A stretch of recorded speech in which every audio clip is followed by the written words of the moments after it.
That day had come about through the unimaginable sacrifices of thousands of my people, people whose suffering and courage can never be counted or repaid. So Nelson Mandela is telling that that day was possible. Which day? The day when he became the president of South Africa. So he is saying that that day was possible only because of the sacrifices made by thousands of his people belonging to South Africa. And he is saying that those sufferings and the courage shown by these people can never be counted or repaid. I felt that day, as I have on so many other days, that I was simply the sum of all those African patriots who had gone before me. So he was saying that on that day, and even on many other days, he felt that he was only the sum total of all those African patriots who had gone before me. So he was the result of the sacrifices shown by all other patriots. Who are patriots? Patriots are people who lay down their lives for their country. So he was saying that he was the sum total of all the other patriots who were there before him. That long and noble line ended and now began again with me. So he's saying that long and noble line of patriots. Why he's calling them noble? Because they were all great people, and they had sacrificed their lives for getting this freedom for the country. So he's saying that long and noble line ended with him because now he has become the president of the country, and after that he's saying again it began with me. So why is he saying it began with me? Because he was responsible. He has more responsibility to carry forward and safeguard the freedom that the country had got. I was pained that I was not able to thank them, and they were not able to see what their sacrifices had brought. So he's saying that he was feeling great pain because he was not able to thank them personally, and they were not able to see what their sacrifices had brought them. That means they were not able to see the freedom that they had received because of their sufferings. The policy of apartheid created a deep and lasting wound in my country and my people. So he's saying that this policy of apartheid, what is this policy of apartheid? Now it's a policy that discriminates people based on the race, that is the blacks, the whites, etc. So here he's saying that this policy practiced by the whites created a deep wound in his people and his country itself, and this wound was long lasting because they were going on remembering about the tortures and every hardships they had borne for all these years.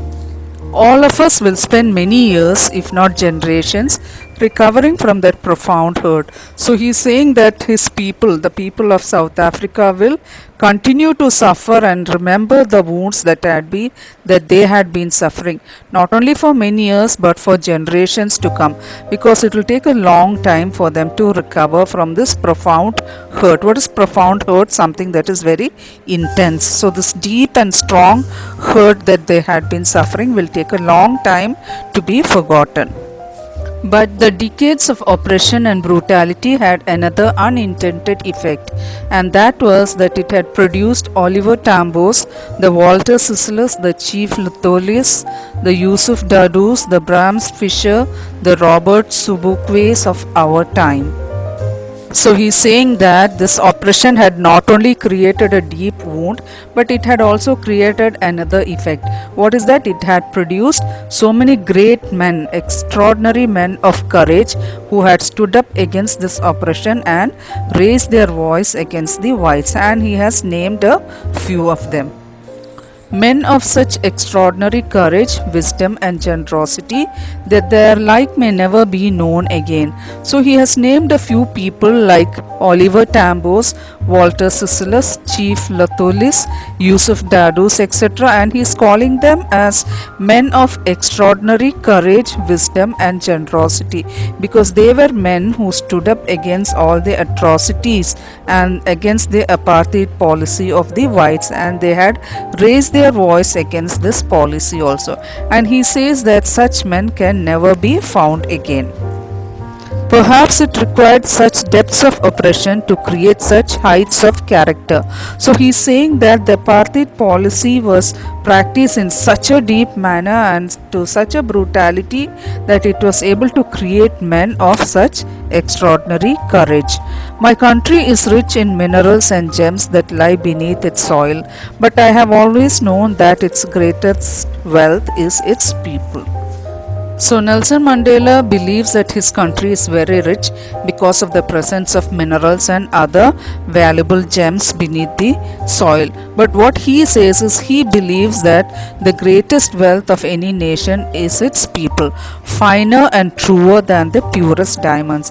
So he's saying that that strong wealth or the greatest wealth, the people, is more stronger and more purer and more costlier than the purest form of diamonds. It is from these comrades in the struggle that I learned the meaning of courage. So he is saying that it is from these comrades. Now, who are comrades? Comrades are colleagues or fellow members of an organization. So he is saying that it is from these comrades, that is the people he had named a while ago. It is while struggling along with them that he understood what is the meaning of courage or what is it to be bold. Time and again, I have seen men and women risk and give their lives for an idea. So he's saying that during the freedom struggle, he had many times seen men and women risking their lives and giving their lives for the sake of this beautiful idea of freedom.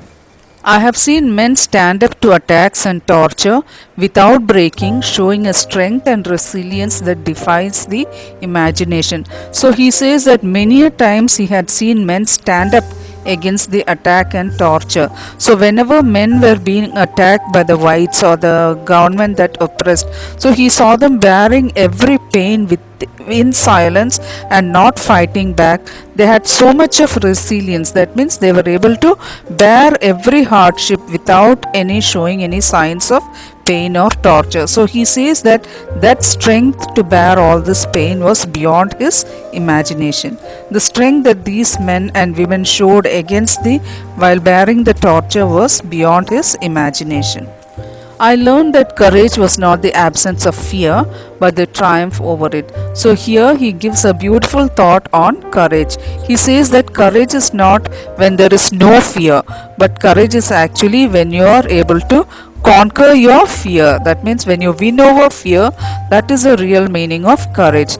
The brave man is not he who does not feel afraid, but he who conquers that fear. So a man can be called brave when he is really able to conquer the fear. So he is a brave man. No one is born hating another person because of the color of the skin or his background or his religion. So Mandela is of the opinion that no one is born by hating another person just because his color of the skin is dark or because his background is poor or something like that, or even maybe because of religion. No one is born like that. People must learn to hate. That means people learn to hate only from the society. The society teaches man to hate, and if they can learn to hate, they can be taught to love. So what he believes that if people can be taught to hate, they can also be taught to learn or love each other. For love comes more naturally to the human heart than its opposite. So he says that it is very easy for the human hearts to love than to hate, because love comes naturally, he says. Even in the grimmest times in prison, when my comrades and I were pushed to our limits, I would see a glimmer of humanity in one of the guards. So he is saying that even in the grimmest times, grimmest means very serious or sad times, even in the most serious times, when he and his comrades, when he and his colleagues were there in the jail and when they were pushed to their limits, that means when they were made to suffer the most. So he says that he would see a glimmer of humanity in one of the guards. So he says that he was able to see a slight wavering light of humanity in one of the guards. What is humanity? Some kind gesture by the guard. So he was able to see this, and that gave him assurance and hope to live and keep me going. So he says this glimmer of humanity was enough for him to have hope and live for some more time. Man's goodness is a flame that can be hidden but never extinguished. So he's saying that man's goodness, the kind nature of man, can be hidden but it can never be totally removed or extinguished. In life, every man has twin obligations. So he's saying that every man in his life has two obligations. Obligations means duties or responsibilities or kind of commitments. Obligation to his family, to his parents and his wife and children. And he has an obligation to his people, his community and his country. So he says that every man has two obligations. One is towards his family, which consists of his parents, wife and children, and the second one is towards his nation, his community and his people. In a civil and humane society, each man is able to fulfill those obligations according to his own inclinations and abilities. So he is saying, in a civil and humane society. What is civil? Where people are polite to each other, and humane society is where all the human values are valued by each other. So in such a society, it is easy for a man to fulfill these two obligations. What are these two obligations? One is to the family and one is to the nation. So he says that it is very easy in such a society where everything is good and fine. But in a country like South Africa, it is almost impossible for a man of my birth and color to fulfill both of those obligations. So he's saying that it is not easy for a man in South Africa, especially a man like him, that means a black, being born a black. So it was very difficult for such a person to fulfill those obligations. In South Africa, a man of color who attempted to live as a human being was punished and isolated. So he's saying that in South Africa, a man of color, here a man of color means a black. So if he attempted to live like a normal human being, like getting married, going to work, etc., he would be punished because he did not have the freedom to do so. And he would also be isolated. That means he would not be given freedom to do anything as he wanted. He would be kept separately. So in South Africa, a man who tried to fulfill his duty to his people was inevitably ripped from his family and his home and was forced to live a life apart. So he's saying that if any person tried to fulfill his duties, he was removed from all his family and he was asked to, or he would be forced to live a life separately. Was forced to live a life apart, a twilight existence of secrecy and rebellion. So he was asked to live separately. So he was not able to, he would not be allowed to live with his family and he would have to have a twilight existence. What is twilight existence? That is living in dark, so living in secrecy, etc. That is without anybody noticing him. And he would also become a rebel. What is a rebel? He would have to resist all the whatever is declared by the government. He would have to keep on resisting all those things. So I did not in the beginning choose to place my people above my family, but in attempting to serve my people, I found that I was prevented from fulfilling my obligations as a son, a brother, a father and a husband. So he's saying that in the beginning he did not attach any importance to his country people. But then slowly when he was trying to help his people, he was actually prevented from fulfilling his duties as a son, a brother, a father or a husband. That means he was not able to live happily with his family. I was not born with a hunger to be free. So here he says that he was not born with a hunger to be free or fight against the apartheid policy. I was born free in every way that I could know. So he was saying that he is free like any other child. So he was able to do things that the normal children do in that area. Free to run in the fields near my mother's hut, free to swim in the clear stream that ran through my village, free to roast mealies under the stars and ride the broad backs of slow moving bulls. So he was free to do certain things, especially if he obeyed the rules set by his tribe or his family. So he was free to run around, he was free to swim, he was free to roast the mealies. Mealies are nothing but maize corn. So he was free to roast them and eat them. He was also free to sit on bulls and have a nice ride.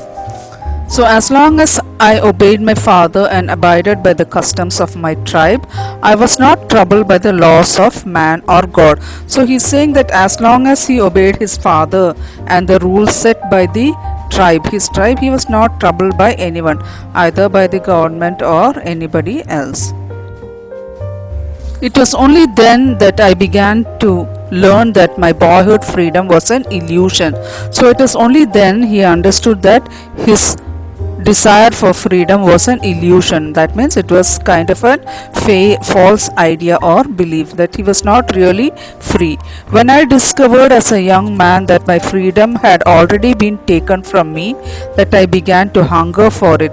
So only when he became a young man, he understood that he was not free anymore and he had to obey certain rules and regulations, and he actually began to hunger for it. That means he started to yearn for freedom. He wanted to be free and do whatever he liked. At first, as a student, I wanted freedom only for myself. The transitory freedoms of being able to stay out at night, read what I pleased, and go where I chose. So, he's saying when he was a student, he wanted freedom for himself. That means he wanted small freedoms to do things whatever he wanted. He's saying transitory freedoms. Transitory means things that are not permanent.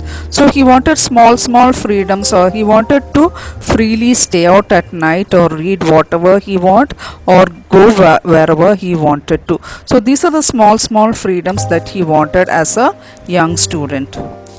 Later, as a young man in Johannesburg, I yearned for the basic and honorable freedoms of achieving my potential, of earning my keep, of marrying and having a family, the freedom not to be obstructed in a lawful life. So later, when he became a young man and when he started living in Johannesburg, he wanted the basic freedoms and honorable freedoms of achieving his potential. That means earning a job, and then earning my keep means able to save his money whatever he got from his job, and then able to marry and have a family, the freedom to be not to be obstructed in a lawful life. So he wanted to live a lawful life by marrying and having a family, and he didn't want anybody to obstruct him or stop him from doing this. But then I slowly saw that not only was I not free, but my brothers and sisters were not free. So when he was a young man, he wanted to marry and have a family and lead a lawful life. But then he understood that he was not free to do this. And he also understood that it's not only he, his brothers and sisters were also not free. I saw that it was not just my freedom that was curtailed, but the freedom of everyone who looked like I did. So he's saying that it's not only his own freedom, but people like him, all of them were not free to do what they like, especially people around him.